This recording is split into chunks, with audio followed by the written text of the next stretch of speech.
GALAXIAS Chapter 19 left us off with a major cliffhanger with the confrontation between neraid and Antares, the first member of the Royal Zodiac for the Dragon Kingdom in the GALAXIAS series. And this is a really hype matchup because neraid has more or less dominated most of his fights with sheer pure strength alone. Only his fight against Chalk required him to push himself a lot further than originally, but that was more so due to technicality and not out of pure strength. Right now, Antares seems to have some immensely powerful abilities to the point where she might actually give neraid a big run for his money. But that's not what I'm going to talk to you guys about today. No, today I'm going to talk to you guys about the sheer insanity that is the Royal Zodiac and the entirety of the Dragon Kingdom's military power, in comparison to the seemingly rest of this manga's world. But before we jump into things, don't forget to like and subscribe and hit the notification bell for updates on future videos. Really helps and it shows you guys enjoy the content I make here on the channel and shows you want to see more. With GALAXIAS being bi-weekly now, that's a chapter every 2 weeks, I'm going to start doing more videos in between chapters so that you guys can have some consistent GALAXIAS content to make up for the gaps between chapters. Now, with that out of the way, let's just jump right into the discussion. So, from what we've realized from the last couple of chapters, is that the Dragon Knights are incredibly powerful dragonfolk. And one of the main things that we've been wondering for a while now is the technological advancement of not just the Dragon Kingdom, but potentially the outside world. Like, we've already seen actual trains, and there were mentions of fighter jets, and we're like, where in the time frame would we place this world's advancement with technology?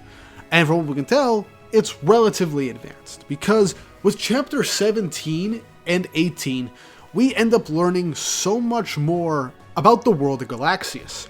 For one, there are nuclear powers, nuclear weapons in this world, and it's after the Industrial Revolution, so it's closer to modern day for the most part, at least in the briefest of terms. But with how things are in the current kingdom that they're in, it is stated pretty heavily and conclusively that the dragonfolk, but primarily the 12 Royal Zodiacs that seemingly oversee and govern the 12 individual regions, are equivalent to world superpowers. The reason this kingdom is able to essentially stave off any real foreign adversaries without being invaded by foreign forces and to keep up its placement in the entirety of the world's power struggles and all that is because of the Royal Zodiac. Their strength is so high that they rival that of nuclear weapons. That's how destructive dragonfolk, and particularly the Royal Zodiac, are. Now, we don't know the actual level of power that all the Royal Zodiac essentially are. Right now, Antares is our first Royal Zodiac member that we have met in the series, and before getting introduced to her, we saw the aftermath of what she did in Chapter 9 to an entire village, just slashing about with her blade, destroying the area as a whole, making giant canyons that seem to be almost naturally there, to cutting things so cleanly and with enough force that it almost looks like glass. You need a lot of speed and force for something like that to occur. And for all we know, that is just her sheer raw strength implemented into her own sword. That might not have anything to do with her dragon abilities, and we'll most likely get to see that in this fight against neraid in the upcoming chapters. But with how strong Antares seems to be, and with her showcase in Chapter 19 where she just casually sliced a good chunk of the Kingdom of Grib in half so casually, it is honestly insane. Not to mention, and this is more so a meta-analysis of the strength of Antares, but the fact the mangaka chose to present her opening strike before seeing the aftermath by literally slicing the page in two like it's actively being slowly sliced in half. It is a nice meta way to showcase her actual power and abilities. Legitimately, the way mangaka in general tend to introduce incredibly powerful characters is how they draw them and how they're presented. It's a lot of times panel work ends up playing a role in that. Now obviously we're not going to go massive power scaling, she's meta, whatever, I'm not going to go about that. But it's just a good way of showcasing you, in a meta sense, how strong she is. And if the rest of the Royal Zodiac are on that level, if not stronger, then I can believe that they would rival world superpowers with the sheer force of strength that they each have alone. Heck, a previous Royal Zodiac member from 500 years ago, which showcases just how long, at least that is the latest we know of, that this kingdom's been around, a member of the Royal Zodiac was in the past. Just the aftermath of his abilities was able to completely terraform the currently known fungus kingdom they're in right now, to the point where it's constantly growing new mushrooms all over the place. Old ones will die and new ones will grow in their place, and it's continuously spreading. And this is centuries after this character had died. This is residuals from his own abilities. He terraformed an entire part of a town, an entire canyon, and it's still going afterwards. The amount of strength that dragonfolk in general have is already insane. Chog was able to manipulate the ground around him, turn people he has touched into stone. Heck, to the point where he can break down stone to the atomic level and have it spread throughout the air to add a lot more carbon dioxide in the air, to the point of his opponents not being able to stand due to the severe oxygen deficiency, to the point where they will lose all their senses and be helpless. Heck, they could die from carbon monoxide poisoning. And Chalk isn't even the strongest of these characters. He's not even a Royal Zodiac. He's just essentially a regular Dragon Knight. And you'd have to imagine how powerful these Royal Zodiacs are. And so this begs the question, how strong can they be, and what is the level of power that they can exude? We know about the Cane Dragon just existing above the Dragon Kingdom and circling it over and over again as it scans the kingdom and senses things from it. And it's been there for a long time.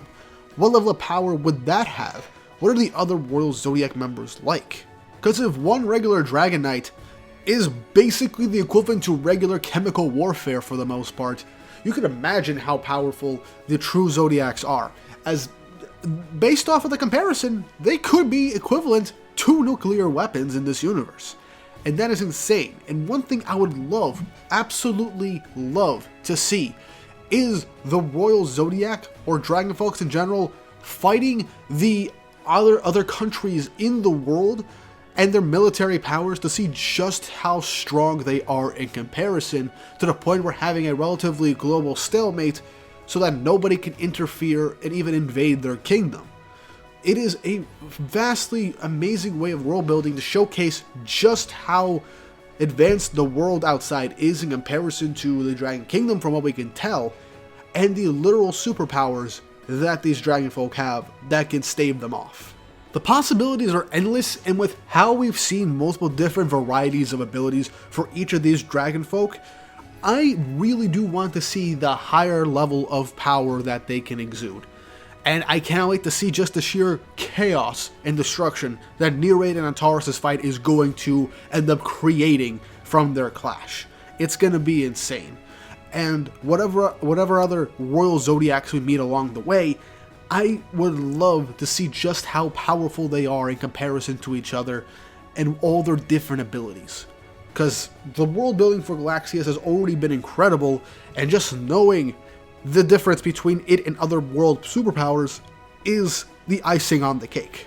But what do you guys think? How do you feel about this latest batch of information about the Royal Zodiacs and the world of GALAXIAS? How do you feel in comparison to potentially like nuclear weapons and reactors, like Schmidt has stated, the Royal Zodiac and Dragonfolk as a whole can be in comparison to these incredibly powerful sources of weaponry? Let me know in the comment section down below, as well as what do you think the other Royal Zodiac members' powers could potentially be. Just throw something at the wall and let me know in the comments. I'd love to see your creativity on what the mangaka will give us in the future. And are you excited for neraid and Antares' fight for the upcoming chapters? Let me know. And if you haven't already, like and subscribe and hit the notification bell for updates on future videos. Really helps, and it shows you guys enjoy the content I make here on the channel and shows you want to see more. Honestly, GALAXIAS has been such a fun read, and even though now it is bi-weekly, I do want to try and make as much content from this manga as possible, and I would love it if you guys would spread the word for GALAXIAS, tell people how to read it, tell people where you can read it, and just give baseline how this manga is like. And I would love to see this community grow even more, because this manga deserves so much attention, and it deserves to be talked about with other new and fast-growing manga that are out right now. But that's all I got for you guys today. I hope you guys enjoyed the video. Look forward to more GALAXIAS content, and I hope you all have an awesome day.